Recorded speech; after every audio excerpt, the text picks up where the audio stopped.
Hello, नमस्कार मित्रांनो. माझ्या चॅनलमध्ये आपल्या सगळ्यांचे मनपूर्वक स्वागत आहे. तर मी आज आपल्याला एक कथा सांगणार आहे की भगवंताच्या नामातच खरी सुख आहे. भगवंताच्या नामाने आपल्याला कसे समाधान मिळते याविषयी मी आपल्याला कथेच्या माध्यमातून एक छोटीशी कथा सांगणार आहे की देवाचे नामस्मरण केल्याने काय होते. तर श्री स्वामी समर्थ. भगवंताच्या नामातच खरे सुख आहे याविषयी ही एक कथा आहे. एकदा काय झालं की एक साधू तीर्थाटन करत एका गावामध्ये आले. मग गावाबाहेर एक मारुतीचे देऊळ होते. तेथे ते साधू राहू लागले. 1-2 दिवस झाल्यावर हळूहळू गावातील मंडळी साधू महाराजांकडे येऊ लागले. मग प्रतिदिन येणाऱ्या जाणाऱ्यामुळे गावातील लोकांची त्यांच्याशी बरीच जवळीक निर्माण झाली होती. तर लोक त्यांना अध्यात्मक विषयक काही शंका पण विचारू लागले आणि प्रपंचातील काही अडचणी पण सांगू लागले.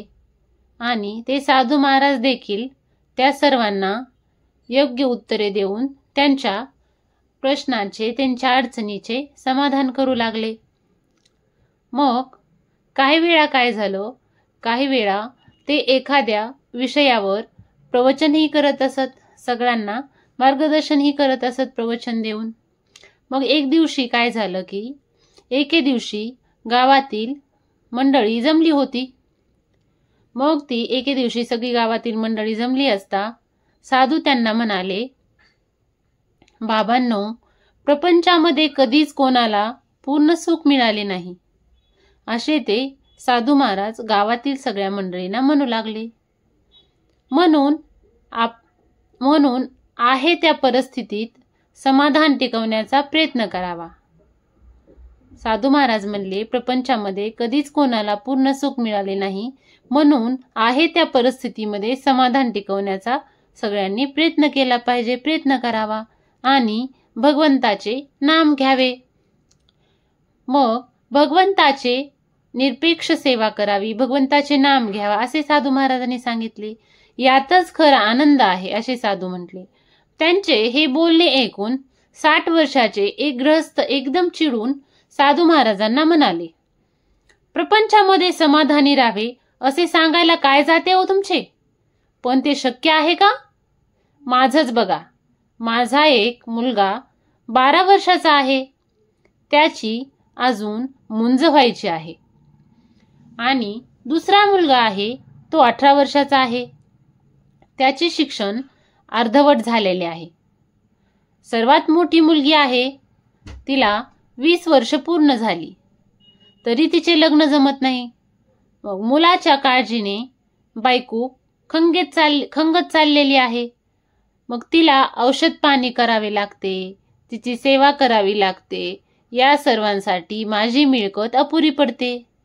मग अशा परिस्थितीत काळजी करू नको तर काय करू मग? असे ते गावातील वृद्ध पुरुष त्या साधू महाराजांना विचारतो. मग साधू महाराजांनी त्या गृहस्थाचे म्हणणे शांतपणे ऐकून घेतले. नंतर ते साधू महाराज हसून त्यांना म्हणाले, काळजी करून प्रपंचातील प्रश्न सुटतात का? आजपर्यंत आपण काळजी करत आलोत, तरी कोणतीही गोष्ट केवळ काळजीनं सुटली नाही. मग हे कळून सुद्धा आपल्याला असे वाटत नाही की आतापर्यंत केली तेवढी काळजी पुरी. काळजी करण्यापेक्षा मनाचे समाधान जर टिकवले आणि चित्त भगवंताच्या नामावर केंद्रित केले तर मार्ग सापडण्याची शक्यता जास्त नाही का? मग मार्ग सापडण्याची शक्यता जास्त असते ना. मग भगवंत सर्वशक्तिमान असल्यामुळे त्याला सर्व गोष्टी शक्य आहेत. मग यासाठी जास्तीत जास्त वेळ भगवंताचे स्मरण करण्यात घालवावा. हे सर्व ऐकल्यावर त्या गृहस्थाला आपली चूक समजली. मग या कथेतून आपल्याला असे तात्पर्य भेटते की मनाचे समाधान जर टिकवायचे असेल तर नामावर मन केंद्रित केले पाहिजे भगवंताच्या. काळजी केल्याने कुठलेही प्रश्न सुटत नाहीत. यासाठी जास्तीत जास्त वेळ नामस्मरण घाला, जास्तीत जास्त देवाचे नामस्मरण करावे, म्हणजे आपले सर्व दुःख चिंता दूर होतील. श्री स्वामी समर्थ. जय स्वामी राया. हो, आणि मी सांगितलेली ही कथा आपल्याला कशी वाटली ही नक्की कमेंट करून सांगा. चॅनलला लाईक करा, शेअर करा, सबस्क्राईब करायला विसरू नका, जेणेकरून स्वामींचे प्रचिती नवीन नवीन कथा आपल्याजवळ मी पोहोचण्याचा प्रयत्न करेन. श्री स्वामी समर्थ. धन्यवाद.